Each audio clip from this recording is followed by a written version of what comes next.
Radio. Les Français parlent aux Français.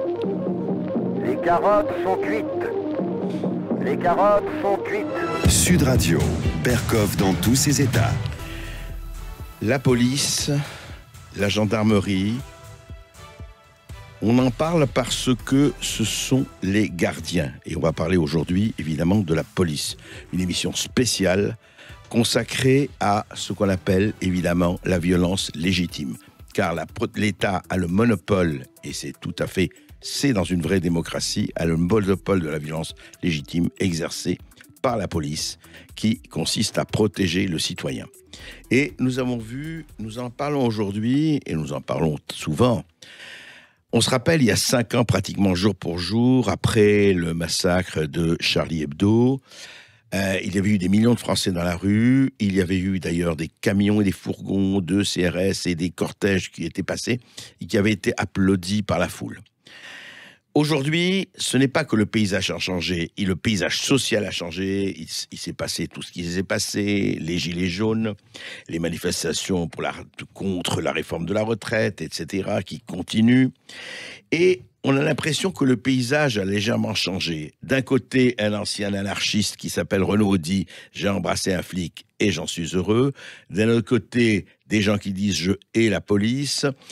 On ne parle pas d'ailleurs, on reparlera aussi des banlieues, de ce qui se passe, on parlera aussi de comparaison avec des pays étrangers, mais il y a un malaise, et il y a un malaise qui n'est pas mieux illustré, hélas, très dramatiquement. Il ne faut pas oublier qu'il y a eu 59 suicides de policiers en 2019. Que depuis le début de 2020, nous sommes dans les 2 premières semaines, il y a eu 3 policiers qui se sont donné la mort, et encore, le 13 janvier, un policier s'est suicidé au centre de rétention administrative. C'est scandaleux, toute personne, si vous voulez, qui met fin à sa vie, c'est terrible. Et on ne parle pas, effectivement, des gens, des accidents, et pas des accidents, des incidents. Par exemple, encore une fois, ce lundi 13 janvier, même jour, un policier de 45 ans a été renversé et percuté volontairement par un fourgon.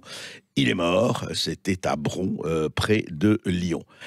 Il y a quelque chose qui se passe et en même temps on entend, alors évidemment de notre côté, les violences policières, les réseaux sociaux, les vidéos sont aussi assez remplies de vraiment de manifestations. Il faut dire, nous sommes là, nous prenons pas parti. Quand je dis nous ne prenons pas parti, nous, on n'a jamais été, on ne sera jamais des anti-flics primaires ou quoi que ce soit, parce que l'ordre doit résister, mais justement, quel ordre ? Et on va en parler parce que c'est un vrai problème, c'est un problème qui concerne tout le monde.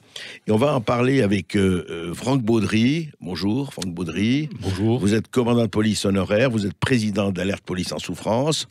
On va en parler avec Gilles Sacaz. Bonjour, Gilles Sacaz. Bonjour. Président fondateur de Galis, expert en sûreté et gestion des risques, membre du comité stratégique du Centre de réflexion sur la sécurité intérieure, ancien DGSE, la sûreté extérieure. Et justement, on en parlera avec les comparaisons qu'on peut faire avec l'étranger. Et enfin, quelqu'un que nous connaissons bien, Alexandre Langlois, qui est policier, qui est secrétaire général de Vigipolice, qui avait été exclu de la police pendant quelque temps et qui ne l'est plus, et qui est auteur d'un livre qui vient de paraître, L'ennemi de l'intérieur, aux éditions Talma. Alors, messieurs, la question qu'il faudrait se poser avant, qu'est-ce qui se passe ? Est-ce qu'il y a quelque chose de nouveau ? Je rappelle que ce qu'avait provoqué il y a plus de 30 ans, quand une personne est morte, Malik Oussekine, l'affaire des voltigeurs, c'était au temps de Charles Pasqua, ça avait provoqué énormément pas de scandale, mais de raffus. Est-ce qu'il y a vraiment, pour vous, de l'expérience de l'intérieur, est-ce qu'il y a un malaise aujourd'hui avec la police, avec le traitement à la fois que l'on fait aux policiers, mais avec le traitement qu'un certain nombre de forces de l'ordre, parce qu'il ne faut jamais mélanger la minorité et la majorité, peut-être se laisse aller à certains excès. Je voudrais demander à Franck Baudry. Écoutez, je vais rebondir sur l'affaire de Malik Oussekine, puisque nous avons subi durant de très longues années, et cela perdure encore aujourd'hui, ce que l'on a appelé le syndrome Malik Oussekine. 86, je crois, 1986. Voilà, tout à fait. Il faut savoir que nos forces de l'ordre sont engagés depuis maintenant de très longues années sur des faits de terrorisme et ensuite sur les manifestations des Gilets jaunes. Nous avons notamment chez les CRS, mais dans d'autres directions actives, des collègues qui emmagasinent un nombre incalculable d'heures supplémentaires, Oui. sans pouvoir prétendre un jour les récupérer. On a parlé de les leur payer. Mais c'est ça a été même annoncé Oui, par mais bon, Christophe Castaner. à quelle hauteur? Ouais. À quelle hauteur? Parce que bon, on ne rémunère pas de la même manière une heure supplémentaire payée derrière un guichet à une heure supplémentaire dans la rue à faire du maintien de l'ordre. Effectivement, on peut concevoir que notamment cette haine qui en fait est née dans la population dans le cadre du mouvement des Gilets jaunes vis-à-vis des fonctionnaires de police ait pu induire à un certain moment, je ne parlerai surtout pas de bavure. Je ne veux surtout pas parler de bavure, surtout lorsque on sait que la majorité ou l'intégralité des procédures sont encore en cours d'instruction ou d'enquête. Donc, moi, j'attends personnellement les réponses judiciaires, mais on peut concevoir effectivement que ces collègues ont un véritable ras-le-bol, surtout lorsqu'ils ont en face d'eux des personnes qui leur crient « Suicidez-vous, suicidez-vous ». Non, effectivement, on a entendu ça, mais juste pour rebondir sur ce que vous dites, et on va avoir le temps vraiment de développer tout ça, Franck Baudry, il y a eu quand même des images, je parle d'une dernière image qu'on a vue, et c'est pas parce que souvent on nous dit oui, mais vous prenez 5 secondes d'une vidéo, vous ne donnez pas le contexte, vous ne voyez pas ce qui se passe autour, et vous dites voilà ce qui s'est passé. J'étais très frappé, je ne sais pas où c'était, mais il y a 2 jours encore, on voit une jeune femme qui est poursuivie, qu'un policier pousse très violemment, une jeune femme, hein, et quelqu'un à côté lui fait un croche-pied, et elle tombe, vous avez dû voir ça, bon, et vraiment, je veux dire, déjà elle était poussée, bon, très bien, et très, c'était devant, et il avait vu la caméra en plus, ce policier-là lui fait un croche-pied, et elle tombe de tout son long. Et on se dit, vraiment, en dehors de tout, on se dit, mais qu'est-ce qu'il avait besoin? Alors évidemment, on n'est pas là, nous on est derrière notre bureau, on peut pas savoir évidemment quel était le sentiment, mais quelquefois on a l'impression, parce que vous savez c'est la nature humaine, il n'y a pas des anges d'un côté et que des salauds de l'autre, c'est toujours plus compliqué cela, et d'ailleurs ne parlons pas d'anges et de salauds, mais on peut avoir des... Alors Alexandre Langlois, est-ce qu'il n'y a pas eu quand même des débordements à un moment donné de ce côté-là? Des débordements comme on prenait le parallèle avec l'affaire Malik Oussekine. Oui. À l'époque, c'est pas la même chose, c'est qu'il y a une réponse politique derrière. Je rappelle que c'était les voltigeurs, il y avait des policiers, vous savez, à moto. Malik Oussekine était, voilà, et on lui avait dit, quand on a une dialyse, avait dit Robert Pandreau, on sort pas la nuit, etc. Enfin, bon, et au final, la réponse a été politique, les voltigeurs ont été dissous. C'est ça. Voilà. C'est-à-dire que les policiers travaillent avec ce qu'on leur donne, les instructions qu'ils ont, des instructions politiques. Et à l'époque, Charles Pasqua avait fait le nécessaire pour dire il y a eu un mort, je prends mes responsabilités, je supprime ces unités. Maintenant, nous avons M. Castaner. Malgré cette expérience, donc 30 ans plus tard, lui remet en place des simili de voltigeurs. M. Castaner nous épuise régulièrement au travail. Monsieur Castaner, c'est lui qui équipe les policiers de tout le matériel qu'on peut voir. Parce que le jour où il y a eu le croche-patte, il y a aussi des jardins, un manège où il y a eu des gaz lacrymogènes qui ont été tirés, un jardin d'enfants également sur une place. Donc on arrive à des choses, on est dirigé par des gens qui nous font faire n'importe quoi. Et dans tout ce climat, effectivement, il y a quelques collègues, comme ce croche-patte qui est inadmissible parce qu'il n'y a pas de raison apparente. Après, il y aura une enquête on fera la lumière, mais apparemment, à première vue, il n'y a aucune raison de faire un croche-patte à quelqu'un. Parce qu'après, nous sommes là pour interpeller les personnes qui commettent des crimes et des délits dans les manifestations, les interpeller, les présenter à la justice. Et pour rebondir sur ce que disait mon collègue, c'est que quand on nous crie « suicidez-vous », et donc c'est compliqué. Mais je repense à cette place de la République où on nous a crié, et j'avais un copain qui était sur place, « suicidez-vous », 30 personnes qui leur crient ça, aucun ordre d'aller interpeller ces personnes. C'est un délit. Et là, c'est une place, d'un point de vue maintien de l'ordre, c'est complètement nul parce que les gens, ça s'échauffe et ils ne peuvent pas sortir. Par contre, pour interpeller quelqu'un dans une opération judiciaire, pour les interpeller, ça aurait été bien. Donc, on a aussi des gens au niveau qui nous dirigent qui laisse faire tout et n'importe quoi d'un côté et de l'autre côté. Et on a un discours complètement lunaire de M. Castaner lors des vœux de la police nationale qui dit maintenant je vais remettre de l'ordre. Il faudrait déjà mettre de l'ordre à la tête de la police nationale et l'exemplarité doit commencer par nos chefs. Je veux dire, quelqu'un qui va donner des leçons de morale et qui va faire la fête aux autos pendant que les collègues sont encore sur le terrain à gérer le maintien de l'ordre. Il a le droit une fois d'aller faire la fête au auto. Non, c'est pas la question. C'est qu'après on nous dit que ça apporte atteinte à l'image de la police nationale. N'importe quel fonctionnaire de police ferait ça, il serait en conseil de discipline avec des sanctions graves derrière, parce que ça apporte atteinte à l'image de la police. Alors après, c'est à savoir, est-ce que le ministre de l'Intérieur est le premier flic de France ou pas? C'est une vraie question. Alors justement, à propos de l'ordre et à propos justement des autorités, avant même et plus haut encore que Christophe Castaner, il y a Édouard Philippe. Alors je voudrais vous faire réagir, et notamment évidemment Gilles Sacaz, sur ce qu'a dit au journal de 20h avant-hier, dimanche 12 janvier, Édouard Philippe, écoutez. Quand on veut désigner les policiers, on peut utiliser le terme force de l'ordre ou gardien de la paix. Les deux sont importants. Il faut parfois utiliser la force pour amener l'ordre. Et il ne faut pas en avoir peur. De manière proportionnée ? Bien sûr, bien sûr. Mais les policiers, c'est aussi les gardiens de la paix. Et ce qui fait qu'ils ont une mission qui est redoutablement difficile. Et qu'il faut avoir un soutien, une confiance et une solidarité vis-à-vis d'eux exceptionnelle. Mais parce que justement leur mission est incroyablement difficile, parce qu'elle est incroyablement importante, il faut avoir beaucoup d'exigences. Ça veut dire quoi? Ça veut dire que quand il y a un usage disproportionné de la force, quand on ne respecte pas les règles d'engagement, alors il doit y avoir enquête, il doit y avoir sanction le cas échéant. Il faut donc être dans la solidarité totale. Voilà, alors on sent très bien, il dit d'un côté effectivement force de l'ordre, gardien de la paix, mais s'il y a excès, bon, qu'est-ce que vous en pensez, Gilles Sacaz, de ce qui se passe actuellement? On voit très bien, là, le débat est lancé, et jusqu'où, enfin, où on met le curseur? Est-ce qu'il y a un curseur à mettre? Jusqu'où on va? Moi, ce qui m'inquiète, en toute sincérité, bon, d'abord, j'ai pas culturellement, pour des raisons culturelles, éducatives, j'ai porté l'uniforme, etc. Je suis plutôt, je dirais, intuitivement et spontanément du côté de l'uniforme, donc du côté des policiers, y compris quand les situations sont...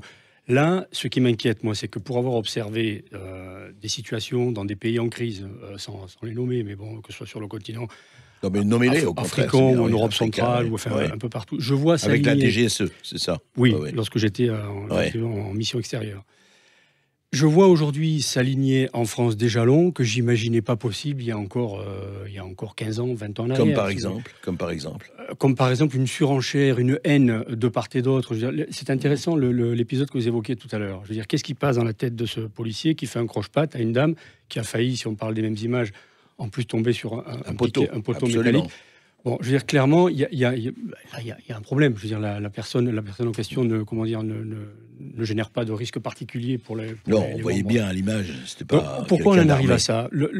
Moi, je crois que ça m'attriste profondément. D'abord parce que j'ai beaucoup de copains, j'ai beaucoup d'amis dans la police, et beaucoup plus dans la police que de l'autre côté, côté syndicaliste ou côté gilets jaunes. Donc ça me rend malade, parce que quand on en parle entre nous, ils sont malades eux-mêmes. Donc ça rejoint...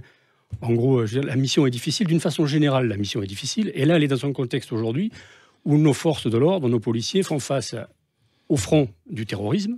Et ça, depuis maintenant, depuis une vingtaine d'années, on va dire, et de façon intense depuis une dizaine d'années, avec l'accélération qu'on a connue ces dernières années. Ils font face à un front social, si vous voulez, qui est quand même... de ma génération, en tout cas, assez atypique, assez unique, qui s'est transformé, me semble-t-il, non plus en crise sociale, mais en crise de gouvernance. Je dirais presque en crise de régime, au-delà même du gouvernement actuel. Hein. Bien sûr, mais c'est pas, je veux dire, le gouvernement actuel a pris une situation et après il la gère ou il l'aggrave, mais je veux dire, la situation, elle est pas née il y a 2 ans. Mais quand vous dites que les jalons ont changé, c'est-à-dire que vous dites qu'on a, ce que vous voyez, c'est qu'il y a une espèce de violence de part et d'autre, en tout cas de haine ou de ressentiment ou de méfiance accélérée, enfin beaucoup plus forte. Oui, et notamment sur le troisième point que j'allais évoquer, c'est-à-dire la montée globale de la violence dans la société, mais les policiers sont forcément en première ligne, puisqu'ils représentent l'État. Je pense que cette haine, en fait, du policier, c'est parce que le policier, c'est le dernier rempart du politique, de l'élite, du gouvernant, de l'institution. Cette haine, en fait, elle est dirigée probablement contre un ras-le-bol des politiques, etc. Les policiers sont là, fort heureusement, pour faire écran. Et vous le disiez tout à l'heure, ce sont les gardiens du temple, je veux dire, pour tenir l'institution. Et donc, ils sont en première ligne. Et cette... L'usage légitime de la force, comme on dit. Oui, bien sûr. Mais je pense que la situation, moi, ce qui m'inquiète, encore une fois, c'est que on voit des scènes, ou alors c'est parce que peut-être je m'y intéressais moi avant, mais on voit des scènes quasi insurrectionnelles, si vous voulez. Et c'est insupportable parce que les policiers sont pas, au final, pas formés pour ça. Alors justement, vous parlez de scènes insurrectionnelles. Je ne sais pas si on en est là, mais effectivement, on peut tout à fait se poser la question. Franck Baudry, est-ce que quand même, Alexandre Langlois en parlait, est-ce qu'il n'y a pas un problème aussi qui est les rapports du policier et du politique? Évidemment, le policier est soumis et exécute les ordres du politique. C'est normal, le politique, c'est l'exécutif. Bon. Est-ce qu'il n'y a pas un problème? Parce qu'on se demande quelquefois, vous savez, on parlait de l'histoire de l'ANLAS, etc. On a parlé beaucoup, on ne va pas rentrer dans tous les détails, des Black Blocs, où je parle d'une syndicaliste policière qui s'appelle Linda Kebab, ici même, chez moi, à Sud Radio, dans Berkov, dans tous ses états, a dit, écoutez, pour vous donner un exemple, elle a dit, mais vous savez, les Black Blocs, on sait quand ils viennent, on sait où ils sont, mais on n'a pas l'ordre de les arrêter préventivement et autres. C'est pas un anarchiste gilet jaune qui a dit ça. Alors, qu'est-ce qui se passe vraiment? Est-ce que, dans le rapport du policier ou de politique, comment vous analysez ça? Quel est votre ressenti? Écoutez, moi, je rebondirai aussi sur ce qu'a dit mon collègue tout à l'heure. C'est que, effectivement, il faut avoir les bons décideurs au bon moment. Et on ne les a pas toujours.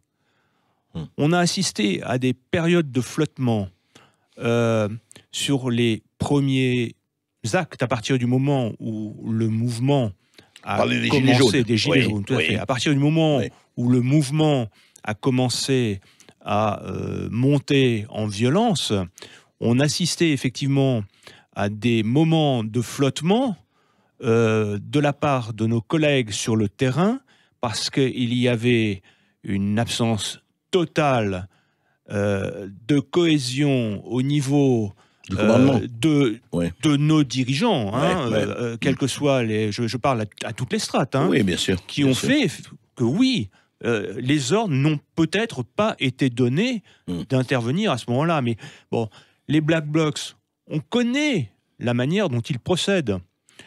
Ils s'infiltrent, c'est eux qui commencent à provoquer les violences, et lorsque on donne l'ordre aux fonctionnaires de police d'intervenir, eux, ils se sont dispersés. Et ce sont les gilets jaunes qui se retrouvent en face, qui ont été manipulés, qui ont commencé aussi et peut-être à sentir une haine monter en eux, qui se retrouvent au contact des policiers, et les Black Blocs sont dans la nature. Oui, et ça fait effectivement ce qui s'est passé après, et des gens qui se retrouvent en disant comment, mais j'étais là en train de manifester, droit de manifestation, et il se passe ce qui se passe. On va continuer juste après cette petite pause, on continue et on essaye d'analyser effectivement, c'est très important, et vous êtes là et vous êtes très bien placé pour le faire, les raisons de ce malaise. À tout de suite. Ici Sud Radio. Les Français parlent au français. Je n'aime pas la blanquette de veau. Je n'aime pas la blanquette de veau. Sud Radio, Berkov dans tous ses états. Nous continuons à parler du malaise, pas seulement malaise de la police, malaise dans la société, malaise social, tout est lié évidemment, avec Alexandre Langlois, avec Franck Baudry et avec Gilles Sacaz. Et nous aurons bientôt le sénateur François Grosdidier. Je voudrais vous parler de cette... On a beaucoup polémiqué là-dessus. Vous savez, sur l'histoire des armes, du LBD 40 notamment, de certaines personnes, il faut le dire, qui ont été éborgnées, visées à la tête et autres, de cette espèce justement de l'utilisation d'un certain nombre d'armes, etc. Alexandre Langlois, vous nous en avez déjà parlé, vous en avez parlé aussi ailleurs, bien sûr, sans entrer dans une généralisation qu'on ne fera jamais. Est-ce que ces armes-là, est-ce que la manière dont il y a eu, on a l'impression en tout cas, parce que Dieu sait s'il y a eu des manifestations en France, est-ce que l'apparition d'un certain nombre d'armes, et Dieu sait s'il y a eu, est-ce que ça se justifiait, ou est-ce que, alors on vous dit oui, mais à un moment donné, quand il y a une très violence, il faut bien que les policiers répondent. Qu'est-ce que vous en pensez ? Je pense qu'en France, on a la chance d'avoir un arsenal qui permet de répondre de façon proportionnée aux menaces qu'on subit. C'est-à-dire que maintenant, si jamais nous n'avons pas une arme, pas forcément le LBD, mais de catégorie intermédiaire. C'est-à-dire qu'on doit passer du tonfa, qui est une matraque japonaise, au pistolet. Qu'est-ce qu'on fait quand quelqu'un nous jette un pavé? C'est une arme à distance.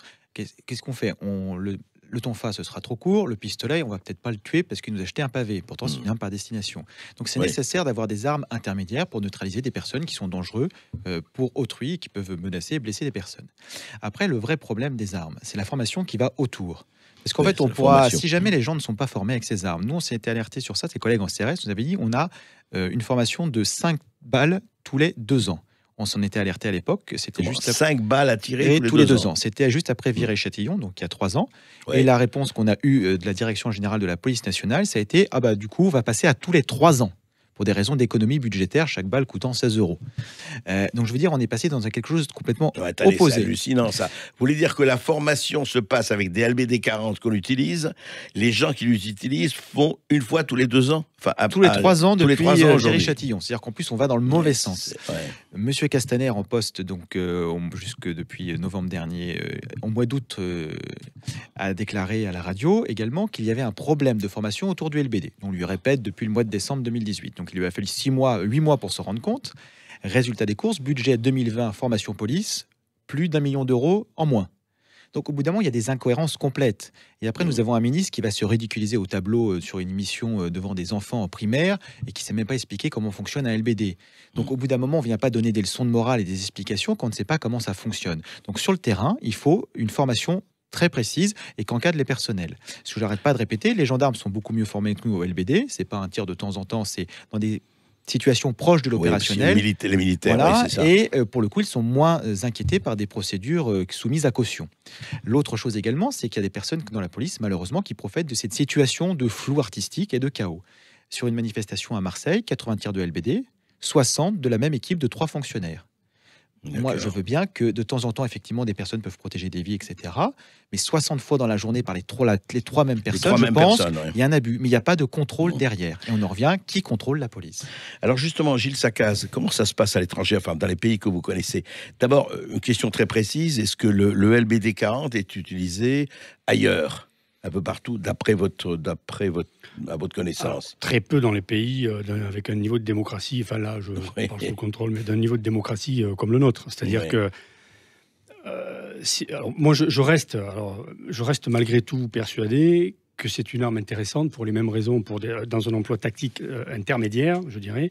Je pense que c'est intéressant, mais il faut qu'il soit formé. Voilà, qu'il fasse l'objet de formation. Vous le disiez, les gendarmes, enfin, j'osais pas, moi, étant ancien militaire, aborder le sujet, mais il me semble qu'il y a moins aujourd'hui de problèmes chez les gendarmes. Et l'homme est le même partout. Je veux dire, c'est lié à quelque chose, à la formation, à l'encadrement, c'est lié à quelque chose. Donc, il faut peut-être approfondir de ce côté-là. Après, il y a des pays, évidemment, mais qu'il ne faut pas copier, qu'il ne faut pas envier, où la police a un niveau, et c'est plutôt ce que j'ai connu, en Amérique, a un niveau de violence bien supérieur. C'est vrai. Mais paradoxalement, on en arrive aujourd'hui à un tel niveau de violence parce que peut-être, en amont, on n'a pas permis aux policiers d'être respectés pendant des décennies. Je veux dire, il y a tout un contexte culturel qu'on paye aujourd'hui. On va en parler justement et on est ravi d'accueillir au téléphone en tout cas Monsieur François Grosdidier. Bonjour Monsieur Grosdidier. Bonjour. Bonjour. Heureux de vous entendre. Vous êtes sénateur de la Moselle, vous êtes conseiller municipal de Wappy et de la métropole de Metz bien sûr. Et surtout, vous êtes quand même de ce point de vue bien expert puisque vous avez été rapporteur de la commission d'enquête du Sénat sur l'état des forces de sécurité intérieure en 2018. Alors justement, où on en est? C'est quoi aujourd'hui l'état des lieux? Puisque vous avez été la personne, en tout cas la plus renseignée de ce point de vue-là. Écoutez, l'état continue à se dégrader et ce qui est rageant, c'est que ce qui se produit aujourd'hui était parfaitement prévisible. Nous avions enquêté sur le sujet, nous avions fait un grand nombre de propositions, dont quasiment aucune n'ont été suivies, ou parfois 1/10 seulement a été mise en œuvre, et dont d'ailleurs toutes ne nécessitaient pas nécessairement de gros efforts budgétaires, oui, François Grosdidier, mais simplement de la volonté politique. Que rien ne pouvait devenir, c'est prévisible, tout ce dont on parle aujourd'hui. Alors justement, qu'est-ce que vous aviez, quand vous dites que c'était prévisible et que vous l'aviez vu? Par exemple, vous pouvez nous donner 2 ou 3 exemples de dysfonctionnements ou de choses qui n'allaient pas? On a d'abord le fait que nos forces de l'ordre sont complètement saturées, non pas parce qu'on n'a pas assez de policiers et gendarmes, on en a 250 000, on est dans la moyenne européenne, mais parce que nos policiers et gendarmes sont occupés aux 2/3 par la procédure pénale, parce qu'on est beaucoup plus procédurier que les autres pays et beaucoup plus paperassier, et 1/3 seulement sur le terrain. Donc on a une tension sur les effectifs. Une tension accrue par les besoins de maintien de l'ordre. On était déjà à 22 millions d'heures supplémentaires quand on a fait le rapport. Maintenant, on est à peu près à 25 millions d'heures supplémentaires irrécupérables et non payées. Quels sont les salariés du public ou du privé qui accepteraient de continuer à travailler dans ces conditions? Ensuite, ils travaillent avec des conditions matérielles, immobilières, des véhicules absolument déplorables. Ensuite, ils n'ont pas le matériel de base et l'entraînement de base. Tout ce qui a été dit sur le manque de formation est bien, je le confirme, mais nous l'écrivions. Il n'y a même parfois suffisamment d'entraînement au tir réglementaire, c'est-à-dire que s'ils font un tir mortel et que le juge vérifie s'ils ont bien fait leur tir réglementaire, ils se trouvent même en difficulté. Et pour les LBD a fortiori, puisqu'on a en plus utilisé parce que les circonstances l'imposaient. On a eu des véritables délinquants qui sont introduits dans les manifestations. Donc, du coup, les personnels habitués au maintien de l'ordre ont dû intervenir de la même façon qu'on intervient contre des violences urbaines. C'est pas le même cadre, c'est pas les mêmes armes, et ils ont tiré avec des LBD pour lesquels ils n'étaient pas suffisamment entraînés. Ils n'entraînent pas. Par ailleurs, le meilleur régulateur, c'est la caméra. Je milite depuis 10 ans, je l'avais mis en œuvre dans les polices municipales. On a dû se battre pour qu'on décide de mettre en place dans les forces nationales des caméras piétons individuelles. Aujourd'hui, la police est encore absolument sous-équipée. Il faudrait aussi des caméras sur les véhicules ou des modes de vision dans les opérations de maintien de l'ordre. Or, la caméra, ça fait quoi? Ça permet d'abord aux forces de l'ordre d'éviter les remises en cause qui sont injustifiées, mais ça protège aussi les citoyens contre d'éventuels débordements de la police, ça assure une garantie pour la hiérarchie et ça donne aux juges des éléments tangibles. C'est le meilleur régulateur et très souvent quand les gens se savent filmer, ça fait immédiatement baisser la tension. Ça fait des années qu'on le préconise, aujourd'hui c'est pas mis en œuvre à grande échelle et de façon systématique. Donc vous dites sous-équipement, sous-formation et sous, et je dirais sous comment dirais, pas équipé, pas formé, et puis des conditions, formé, sous-logé. Vous rajoutez surexploité. Un vrai problème de management dans la police nationale, plus que de la gendarmerie. Le sentiment qu'ils ne sont pas suivis par la justice, c'est-à-dire que parfois ils ont l'impression de pédaler sur un vélo sans chaîne, qu'ils sont parfois, à tort ou à raison, incompris, et par les médias, et par les élus, et par l'opinion qui se retourne très vite.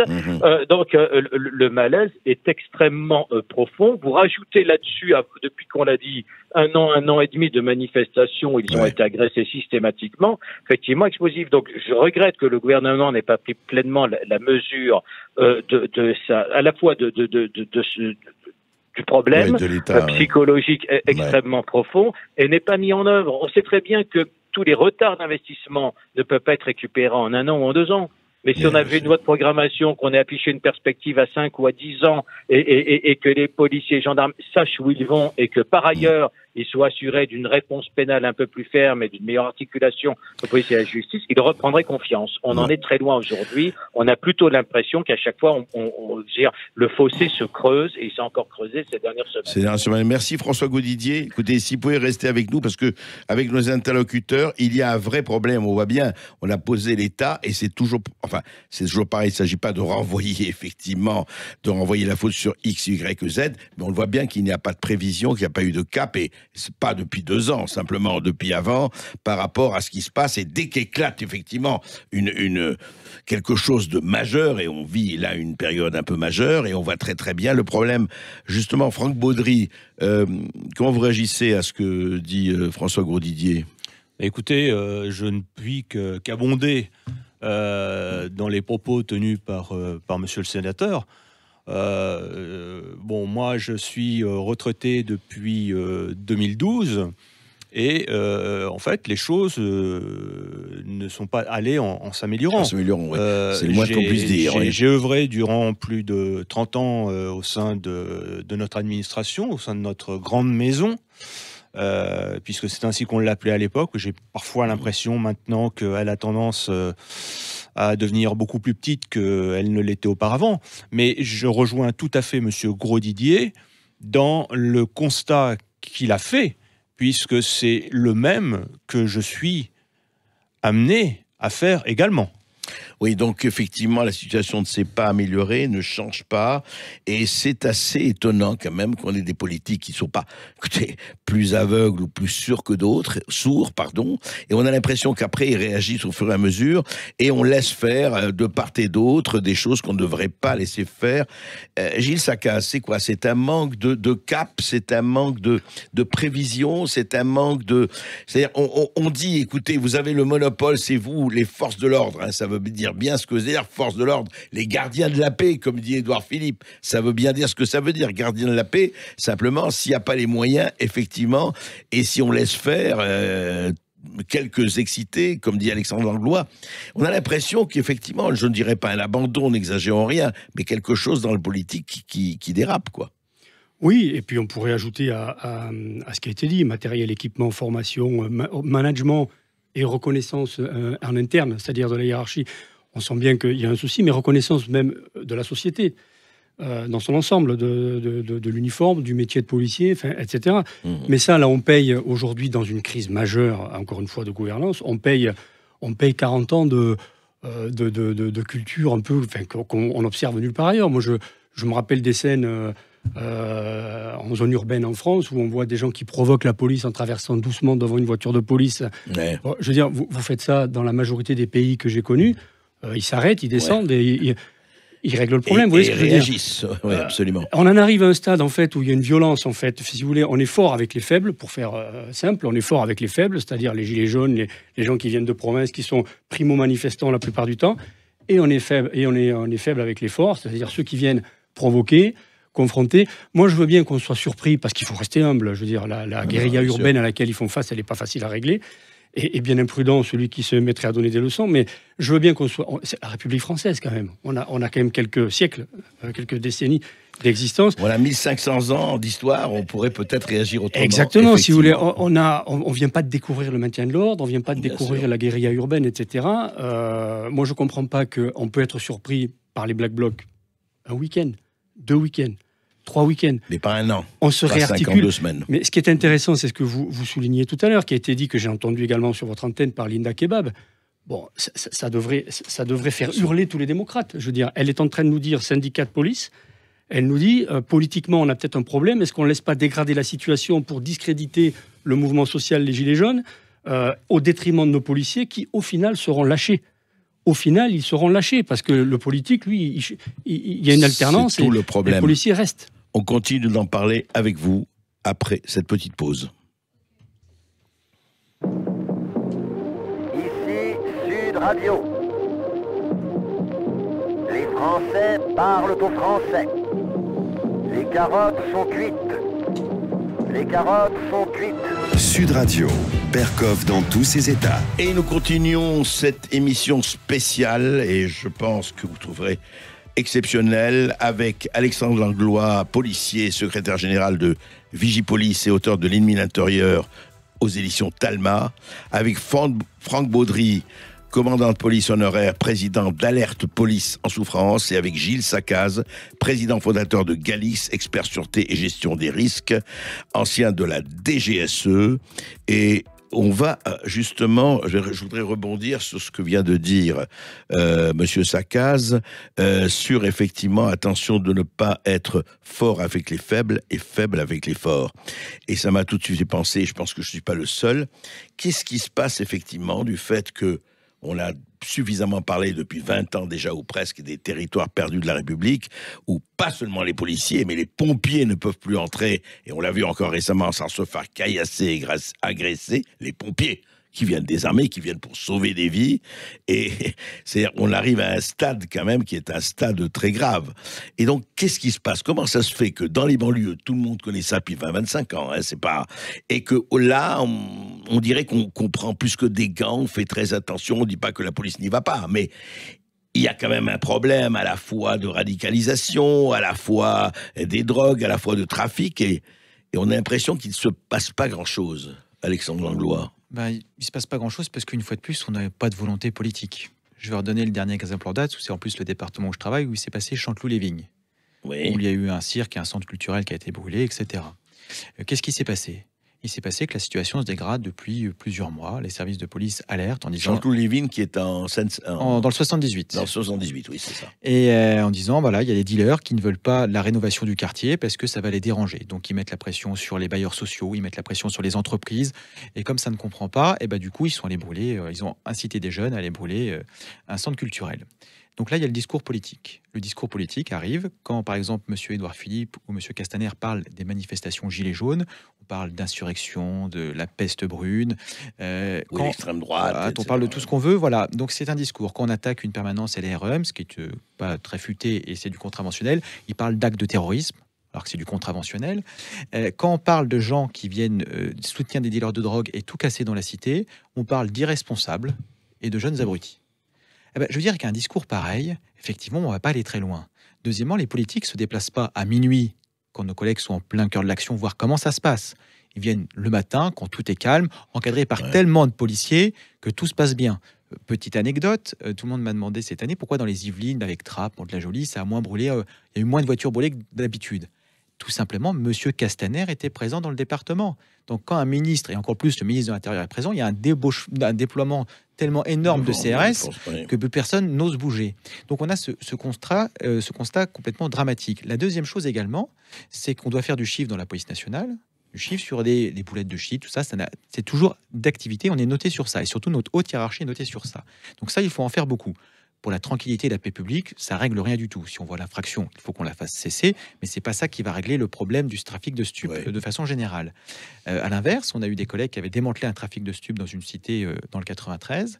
Le mois suivant, ils ont eu le préfet, toute leur hiérarchie qui leur est tombée dessus. Ils ont dit, bon, au niveau des stades, déjà, c'est un bâton, c'est un peu mauvais. Mais surtout, le pire à cause de vos bêtises, c'est que personne ne paye son loyer HLM. Donc, vous êtes prié de refaire de la boulette de shit. Donc après, il y a des gens qui jouent sur la carrière le pas de vague aussi. On a le pas de vague. Donc voilà, et par rapport à des manifestations de contestation, que ce soit sociale, gilets jaunes, écologiques, syndicales, là, il n'y a pas besoin de réponse politique. C'est que des délits, crimes qui sont dans le code pénal. Dans les manifestations, on a l'impression, et comme l'avait très bien résumé un collègue, quand Édouard Philippe avait fait son discours sur TF1, il y a un collègue qui n'avait pas pu écouter, il a dit moi je suis en maintien de l'ordre, qu'est-ce qu'il a dit? Il a dit qu'on allait taper plus fort le week-end prochain. Il a dit on voudrait une réponse politique, quelle qu'elle soit, pour que les gens retournent chez eux, parce que nous on en a marre d'être entre le marteau et l'enclume, parce qu'il n'y a pas de réponse politique. Nous on fait le travail, à eux de faire leur boulot. C'est pas aux policiers de répondre aux angoisses sur la réforme de la retraite. Exactement, nous on est là justement pour assurer la manifestation, et un collègue CRS me disait une manifestation qui se passe bien, c'est quand les gens ont pu défiler devant moi et je n'ai pas à intervenir, parce que moi je suis là pour garantir la liberté d'expression, je suis d'accord ou pas d'accord, c'est pas la question, mais surtout il y a deux choses très pratiques pour un policier. S'il n'intervient pas, c'est que ça s'est bien passé, il n'est pas intervenu, donc il a pris zéro risque pour être blessé, et il rentre chez lui à l'heure. Donc ça fait quand même beaucoup de raisons. Quand on nous dit vous faites exprès, vous faites ça, non, les policiers n'ont qu'une envie, c'est que ça se passe bien. C'est évident. Alors justement, je voudrais aborder, on a commencé par ça, et je voudrais aborder ce problème du suicide dans la police, justement. 59 suicides en 2019, et on vient de parler 3 depuis le début de l'année. Franck Baudry, qu'est-ce qui se passe? Policiers en souffrance, alerte policiers en souffrance, ça dit bien ce que ça veut dire, dont l'association dont vous êtes président. Qu'est-ce que c'est? Qu'est-ce qui se passe? C'est spécifique. Bon, il y a des suicides un peu partout, hélas, mais qu'est-ce qui se passe vraiment? Alors, il y a effectivement des suicides un peu partout, mais il a été quand même prouvé, et des études l'ont établi, que le suicide dans la police nationale est bon an, mal an supérieur de 30%, par rapport à toutes les autres, oui, à la moyenne de toutes les autres, 30% supérieur par rapport à toutes les autres catégories socio-professionnelles. Voilà, cette année, M. Castaner, je vais encore une fois parler de lui. C'est le responsable, votre responsable, il n'est pas le responsable des suicides, bien sûr. Il existe un service qui s'appelle le SSPO, qui dépend directement du ministère de l'Intérieur, c'est le service de soutien psychologique opérationnel. Il y a 90 psychologues cliniciens, j'ai fait le ratio. Nous sommes environ 150 000 fonctionnaires de police sur l'ensemble du territoire national et hors métropole. Cela fait à peu près un psychologue pour 1500 fonctionnaires à 1600 fonctionnaires de police. Donc M. Castaner a mis en place une ligne verte. Il y a eu un peu de retard à l'allumage. Il faut savoir, bon, je ne sais pas combien. Tout à l'heure, on a parlé de la baisse du budget pour les tirs de LBD. C'est ce qu'a dit le sénateur Grosdidier. Là, M. Castaner a choisi de travailler avec un cabinet privé. Je serais curieux de savoir combien le ministère de l'Intérieur débourse pour travailler avec ce cabinet. Ce que vous dites, c'est qu'on n'a pas besoin de ce cabinet pour constater les faits. Non, on n'a pas besoin de ce cabinet. Alors effectivement, il est utile puisque depuis le début de l'année, en fait, ça fait 2 mois que ce cabinet a effectivement commencé à travailler. Ils en sont à 700 appels. Ce sont les chiffres qui m'ont été donnés la semaine dernière lorsque j'ai été reçu par Madame Julien, la directrice de l'inspection générale de la police nationale. Ce qui se passe aujourd'hui, c'est que j'ai l'impression que l'on cherche absolument à trouver des remèdes sans avoir réellement posé de diagnostic. Global, oui. Il n'y a jamais eu d'études sociologiques menées en France pour savoir pourquoi des fonctionnaires de police passent à l'acte ou pourquoi des fonctionnaires de police, à un moment donné, ont eu envie de le faire. J'en parle en connaissance. Il n'y a pas eu d'études du tout. Non, il y en a eu peut-être une, mais il y a très longtemps. Là, il n'y en a pas eu, mais très récemment. D'ailleurs, bon, ça a été dit chez un de vos confrères, ça a été établi. J'en parle en connaissance de cause quand je parle du passage à l'acte. C'est parce que moi-même, j'ai failli passer à l'acte en fin de carrière. Donc, quelque part, effectivement, cette vague de suicides à laquelle nous avons assisté l'an dernier... Mais c'est quoi, pardon, je ne veux pas parler seulement de vous, mais Franck Baudry, qu'est-ce qui, par exemple, vous, pourquoi vous avez été tenté si c'est pas non, je m'en cache pas du tout. J'ai été victime de la pression d'un de mes hiérarques, que je préfère ne pas nommer. De toute façon, les faits sont prescrits maintenant. Mais voilà, j'ai été victime d'une pression de la part de la hiérarchie. Nous, au sein de notre association, nous avons... Une pression presque insupportable. Oui, insupportable, hein, et qui m'a conduit à prendre ma retraite par anticipation pour retravailler par la suite. Nous avons mené une étude au sein de nos adhérents en demandant à ceux qui étaient encore en vie, et qui avait à un moment donné eu cette idée de passer à l'acte, quel avait été le phénomène qui aurait pu les y pousser. La réponse récurrente que l'on a, le premier item qui revient, est le manque de reconnaissance. Alors, le manque de reconnaissance de la part de la hiérarchie, le manque de reconnaissance de la part de nos concitoyens, mais ça c'est quelque chose que l'on ne peut maîtriser, bien entendu, mais également le manque de reconnaissance de la part des collègues entre eux. Et cela, ça a été entretenu, peut-être, à un moment donné, par la hiérarchie. On a maintenant des chefs de service qui, en fait, sont dans leur bureau, qui ne sont presque plus présents sur le terrain et qui sont là pour faire des statistiques. Ni plus ni moins. Du chiffre. On en revient toujours à la même chose. Et il faut pas. On sait qu'il y a des raisons diverses et variées. Oui, il peut y avoir des raisons personnelles, il y a des raisons personnelles, mais lorsqu'un fonctionnaire de police, comme le dernier de l'année 2019, qui travaillait au Centre d'information et de commandement des Hauts-de-Seine, a quitté son pupitre où il travaillait pour traverser le couloir. Je connais très bien ce couloir parce que j'ai travaillé là-bas pendant 3 ans. À traverser ce couloir, et cette image m'est revenue en boucle toute la journée suivante, pour aller se suicider devant le bureau de son directeur territorial.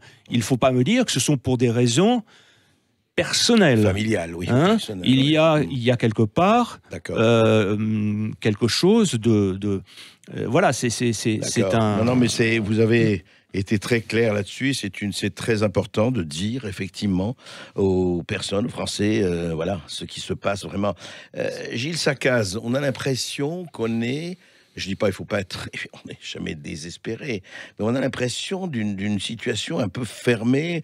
On a l'impression que, parce que tout cela, tout ce que vous avez décrit, tous les trois, et ce qu'a dit aussi François Grosdidier, le sénateur de la Moselle, on a l'impression, c'est ça moi qui me frappe, et c'est vrai dans les domaines sociaux et autres, on a l'impression que tout le monde sait, on sait ça, on a attendu ça, il faut le redire et le dire, et on a l'impression qu'après, quand il s'agit d'agir là-dessus, il n'y a plus personne, ou alors, je ne sais pas.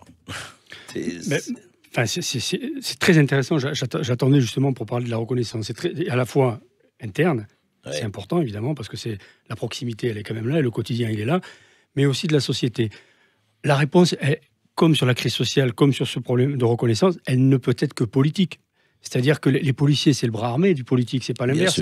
Donc la réponse, elle ne peut être que politique, et quand on voit, encore une fois, sans lancer des polémiques, quand on voit des magistrats qui sans rentrer dans le comment dire, dans le stéréotype des gens qui libèrent quelqu'un 6 heures après avoir été arrêté. Ou tout simplement, quand vous avez des chanteurs qui appellent à tuer des policiers et qui ont une amende à payer, et encore avec sursis. S'ils ont une amende. Enfin, vous voyez ce que je veux dire ? Le policier qui entend ça, si lui tient des propos vis-à-vis d'une communauté, quelle qu'elle soit, il va perdre son job, ou il va être fortement sanctionné, parce que si dans la journée il dérape, parce qu'il est sous pression, enfin c'est des choses que, si je dis ça, c'est des choses que j'ai connues, dont j'ai entendu parler, n'étant pas dans la police, je peux peut-être avoir cette liberté de langage-là.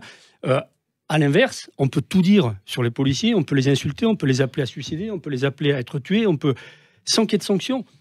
C'est le modèle de société, et ça, la réponse, elle est politique. C'est c'est ce à quoi je pensais tout à l'heure, quand je vous disais, en réalité, aujourd'hui, on est à la croisée des chemins, on est dans une crise profonde, me semble-t-il, et inquiétante pour l'avenir, mais on traîne 40 ans de choix philosophiques, ou de choix, à un moment donné, les policiers, ils doivent être soutenus, et le politique doit envoyer des messages forts, mais pas fort en tapant sur les gilets jaunes. Non.